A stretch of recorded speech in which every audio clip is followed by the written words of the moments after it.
Jo. Oh. Nog een stuk, nog een stuk.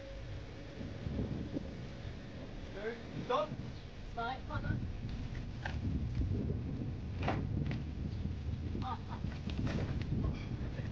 Eins. Eins, zwei, los. Reicht der Papa.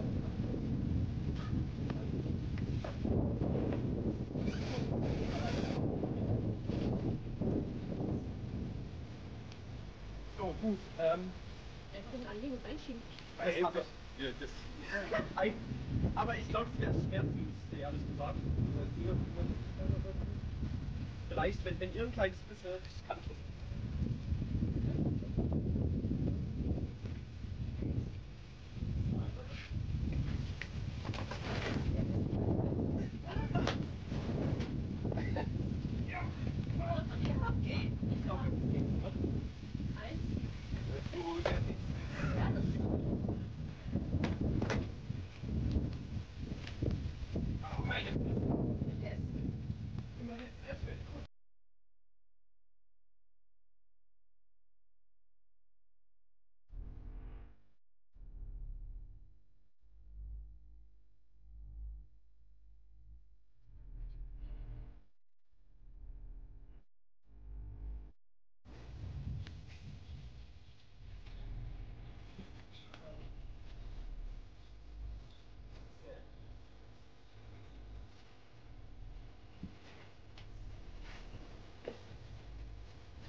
So, we just now finished to get all the pear wood over here.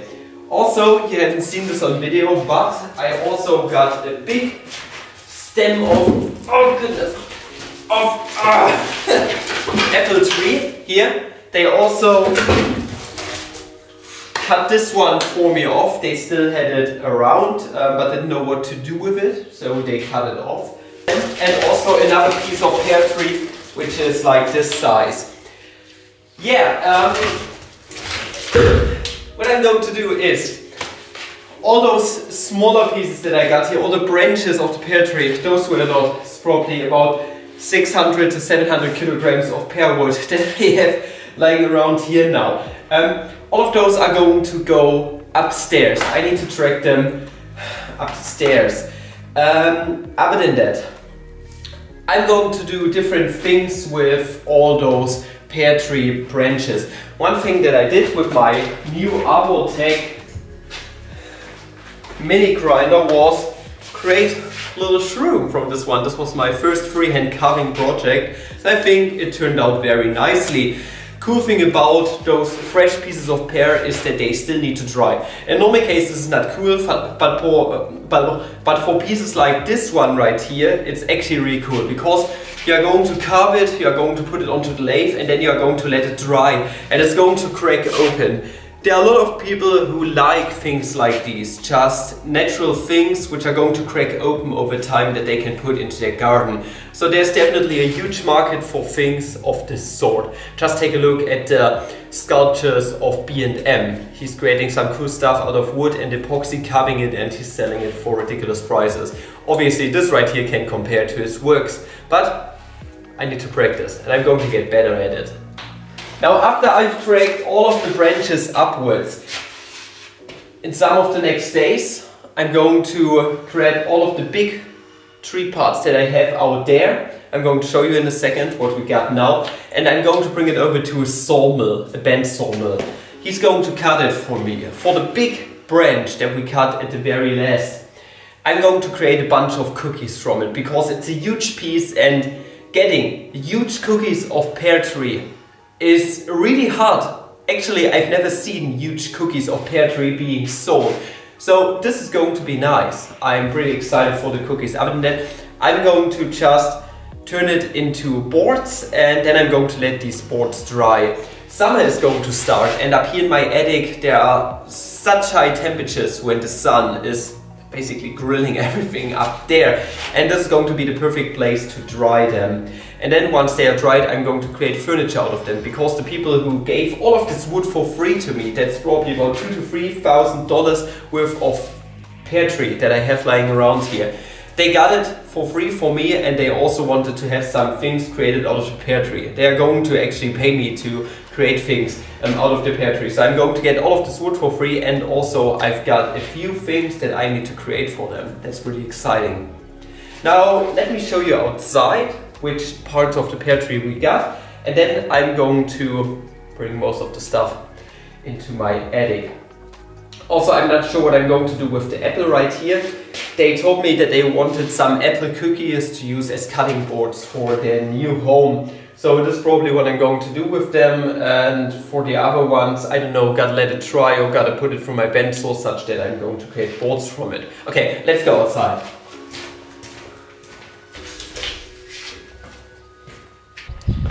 Okay, so here we are. This right here was the original stem that we cut into two parts. There's already a plan behind it. This one right here is about 1.7 meters long. This longer one, I'm going to turn it into boards, and it's 1.7 meters long because we need boards of length 160, which I'm going to create the furniture from. So yeah, this was already the plan here, so we cut it into the corresponding size. The other one is just going to be turned into boards. I don't know what I'm going to do with it exactly, but it's going to be something at some point. And other than that, this is the last part that we have cut down, and I'm particularly excited about this one, especially because of the cookies and a feature which might come with the cookies. Let me show you. So when we cut down this trunk, I wanted this part right here to be preserved. Why is it important for me for this part to be preserved? Because there's the possibility of this being burl, and burl is extremely expensive. A pear burl is even more expensive. If you cut a pear burl cookie out of this, it's going to be a really expensive piece of wood, and this is what I'm hoping for, to get a cookie which has burl in here. But other than that, it's a very nice one. The only downside is that the tree was ill and it was rotting away at the core, and the rod is a bit bigger on the bottom, especially where the probably burl is at some point, but it's not a problem. In the days and age of epoxy, this is really not a problem. You can fill it up with a tiny little bit, or you can create a hole in there and make it into a feature, I don't know. But yeah, this is what we got here, and I'm going to get all of this to the sawmill as soon as possible, such that it can dry. And now here comes the fun part, enjoy. Oh, by the way, this right here is a really crooked piece of Japanese cherry, wild cherry. When I bought this from eBay, they didn't say that it was this crooked. It's seriously ridiculous. I can't make anything out of this. It's absolutely terrible. Maybe I can create 2 cutting boards from it by cutting it here. But this seriously sucks. I wanted this board to be turned into some kind of table on, like that you can put in your wardrobe or something.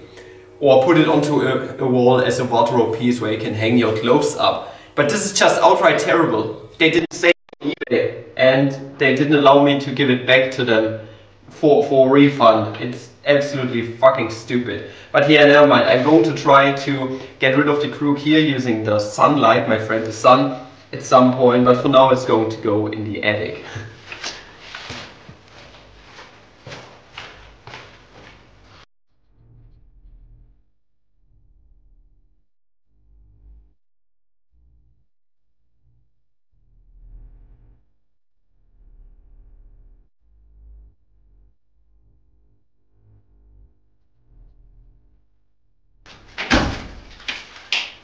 Man, that's a lot of wood!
Now we are done. Goodness.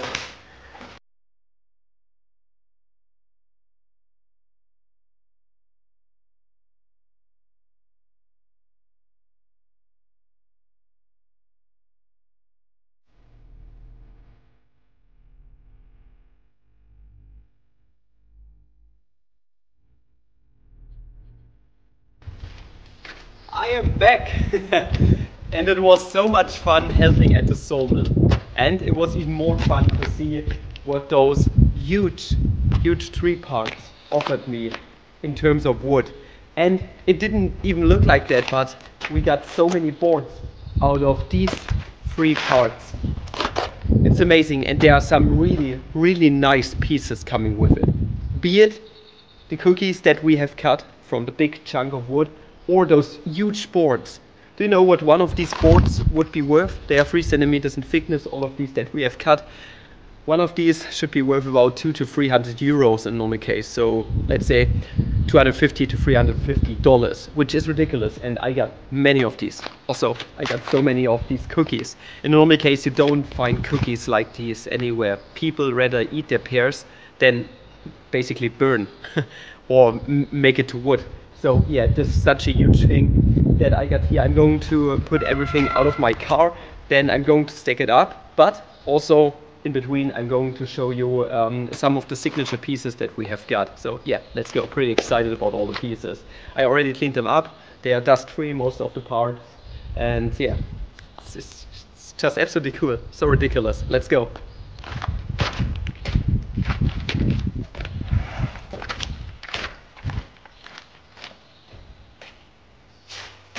So let us start off with the cookies, because they are all really similar to one another. Let me just relock my sliding table saw. What they all have in common is that we had rot right in the middle on the hardwood.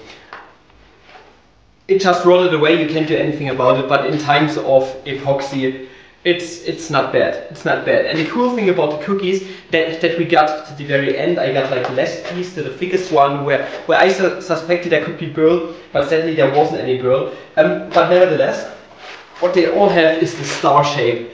And I think those are real signature pieces. We got like 6 or 7 of those with the star shape right in the middle where the rod is. And I think this is really cool. This is also really heavy. And those are like huge butcher blocks that you can sell to, I don't know, cooks for example, or the like.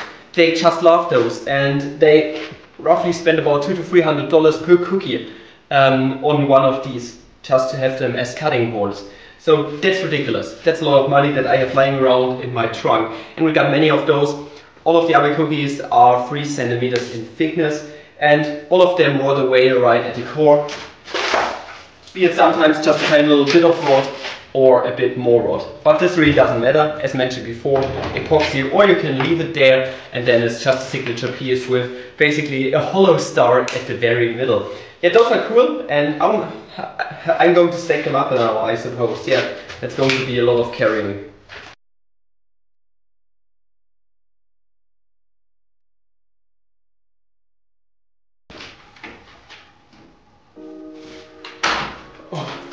Oh, it's all good. It's rocking a tiny little bit, but I think this was just a pallet. But other than that, I'm seriously soaked. It's so warm up here, and I just hope it's not going to take 3 years to dry up here.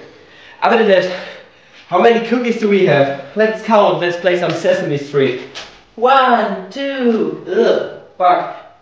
Okay, again. 1, 2, 3, 4, 5, 6, 7, 8, 9, 10. 1, 2, 3, 4, 5, 6, 7, 8, 9, 10. 22 cookies! That's horrendous. That is huge.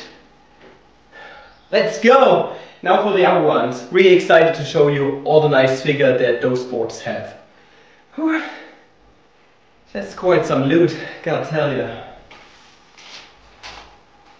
So the first few cut-offs weren't anything special. They were just there to balance the tree, the log on one side, on one flat plane. But here I got a piece which is very close to the hardwood, meaning if I look at the end grain, it has rather straight grain, meaning this right here is a top-notch board. This is what you call a cornerstone. This is something that carpenters really want, or woodworkers, just because this board right here is not going to bow too much or cup in any kind of way, since the grain is very straight. This right here is top-notch, and for a slab like this you might as well get up to $400 to $500. Other than that, the pear tree, I think we can all agree, just looks beautiful. The grain, we got the darker colors on the outside, then when we enter the hardwood it gets a bit lighter, and then the hardwood is just this nice pinkish color. It just looks ridiculously cool. Pear wood is really something else. It's a very nice tree. And it has a lot of character, this slab right here. Just overall the form, turning this into a bar top, is the things you could do with it are endless. Epoxy table, you can turn this into 2 side tables already, whatever. So many things you could do, and it's top-notch wood. I can't wait up until it is dried such that I can create something from it. Just looks so cool. Let's take a look at some other very characteristic slabs, shall we?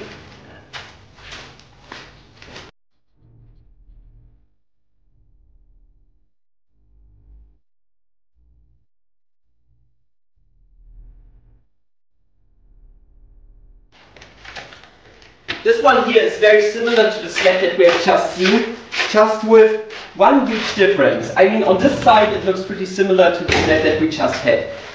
Reason for that is just because they are basically mirror images from one another. Aside from this part right here, can you guess what it is? It's the bark inclusion. There was an old branch, and now look at this. Look at this wood. The color here, the hardwood, ridiculous. The figure, it looks like a landscape. It looks like a river which goes right through the slab. It's just magical. Fill this up with epoxy or something, and you got yourself a fine bar top. Amazing, just amazing. That looks so cool. This part right here, such a signature piece. And once again, it's cornerstone. It's expensive. That one is nothing special if we compare it to the other ones, but still pretty beautiful. But now we get to some great pieces. Those are looking kind of big. So, cool thing about these parts is that we also got some bark inclusions here, or rather some branches which went through the tree. This adds some character to the piece, but also we got this gradient. We got the outer wood here, just a regular one, set wood. And then we are going to go to the inside, and we have this gradient from darker to lighter, and then we have the hardwood. It's just looking cool with the bark inclusion over here. It's just, what a great one. What a great board. And also, this is where we have a crotch on the side. I don't know if you can see it properly. Here a crotch started to grow, and you can see that the hardwood split up here, and this is just something that's really cool. Those parts are going to dry at a different rate, and the hardwood obviously is going to be harder than the sapwood on the outside, but once it's very dry it's going to be a great slab. People pay a lot for those crotches. That's also something very signature. That is very cool. Now those next ones are also very similar. Just gotta showcase it really quick. Doesn't get any better than the ones we have seen before. But here, once again, this hardwood has a very great figure. It just looks awesome. I just love how it branches out here, and then the stubs. Maybe a branch wanted to grow at this part, but then it just didn't. Treated stub for some environmental reason, you never know. And then it just regularly grew upwards in a straight manner. Just really cool. Really liking how this looks. And this right here was the one we had at the bottom. It's only 2 centimeters thick approximately, but it has some of the best figure of all of the boards that we got. I think it speaks for itself. Especially the bark inclusion is something that I really appreciate. It's rotting away a tiny little bit here, you can see, but this really doesn't matter to me. In times of epoxy, this is not a problem anymore. That is really beautiful. And the bark inclusion actually goes to the other side too. And we got one from the branch down here too. So yeah, really excited about how these are going to turn out once dry. Those are all just sapwood parts. They are not worth much. They are going to bow a lot because of the crane. It's already pretty rounded, meaning it's trying to straighten itself out in this direction. They are going to bow a lot, so you can't make much out of them. I think this one right here is the only sapwood one that is worth talking about, just because of its shape. It's unusual, it looks rather cool, and yeah, just the shape is pretty cool, but that's basically all there is to it. Nothing else to discuss about this one, not much hardwood, more sapwood. Now let's get to the small pieces. Remember at the start that we have cut up the very long log into one smaller log and one bigger log. And those smaller logs are actually rather characteristic, just because they are the parts which grew first, meaning they are older than the rest of the tree, the further down you go, and that means they also have some more character, even if it's just sapwood. Just take a look at this figure, looks very nice, looks like the tree had a great life overall. This is where the rod started a tiny little bit down here, this is where the hardwood started, and where the rod also started, but this part right here actually isn't rotten. But there are some cooler pieces there, let's take a look at those. Yeah, I think this one right here also speaks for itself. Just enjoy the figure for a second. Looking pretty fresh, very cool piece, and it has a great size for a very small coffee table or a side table. Also you can make some great boards out of those. You could turn this into 2 boards and those would look absolutely gorgeous already. Yeah, pretty thick slab, and the hardwood is just alright, awesome. Just looks great, really liking this. Now, when we have sawn, I really like this slab. Really damn heavy. Cool thing about this slab is that it has some cracks inside of the hardwood, but only on one side. I don't know why they appeared there, but I think this is really cool. I don't know if those are bark inclusions in some kind of way, because those are rather dark split ups, but other than that it looks fantastic. That's a really nice one. I'm going to definitely keep this one for myself later at some point. Gotta make some great furniture out of this, I suppose. At least I do hope so. That one's also rather nice. Yeah, this is one of the more outer parts of the log. You can see it because the hardwood is slowly fading, but those little inclusions of hardwood in between are pretty cool. Those are also very nice. Really enjoying the look of those Pear boards. More and more to look at it. So what's going to happen next? Now, here comes the hardest part about woodworking. When you saw something like this, you have to wait for a very, very long time. I am hoping that due to the high temperatures in my attic, it's going to not take that long to dry, at least some of these, such that I can continue with the furniture for my client who gave this pear tree to me. But other than that, this concludes the workshop vlog for now. That's already a very long vlog. You can find a separate video. Maybe I'm going to post it soon, or it already has been posted, with the full non-time-lapsed sawmill action. Yeah, you can take it as an ASMR and just take a look at all the slabs being sawn there. Next workshop vlog, I'm going to drag all of these into my attic. I'm going to stack them up. Also, I don't want these to bow, even though they want to bow over time. So what I'm going to do is I'm going to seal the end grain with paint, because the end grain is where most of the moisture gets out. And this way we can stop them from bowing, at least to a certain degree. Also, I'm going to get myself some very strong belts that I'm going to wrap around basically the stack of all of these boards. And I'm going to put pressure on them to refrain them from bowing further. And hopefully this will give me some rather straight boards at the very end, once they are all dried down to about 10% of moisture content. Should we look at moisture content really quick? Give me a second. Now, I only have one of those shitty ones, but they are freshly sawn, so I can tell at least here which kind of moisture content we still have in here. Let's take a look at the hardwood. It's 20%, it's actually not that bad. Let's take a look at the sapwood. Also 20%. And this right here was one of the... That's the quarter sawn board. So yeah, if it's right in the middle, only 20%. Then we could be lucky and it could dry down in a matter of months in a hot attic. We will see. But yeah, as mentioned before, you are going to see in the next workshop vlog how I'm going to stack those up and paint those on the sides, and yeah, this is going to be a long process to turning this into furniture. But other than that, I hope you enjoyed today's workshop vlog. Maybe it was only one part, maybe it was split up into 2 parts. Nevertheless, thank you guys for watching. Don't forget to subscribe to the channel if you want to see more woodworking content. And up until the next video, I wish you guys a flammable day. And my moisture content is... oh, batteries are low. 20%. I don't think that's accurate. Ciao!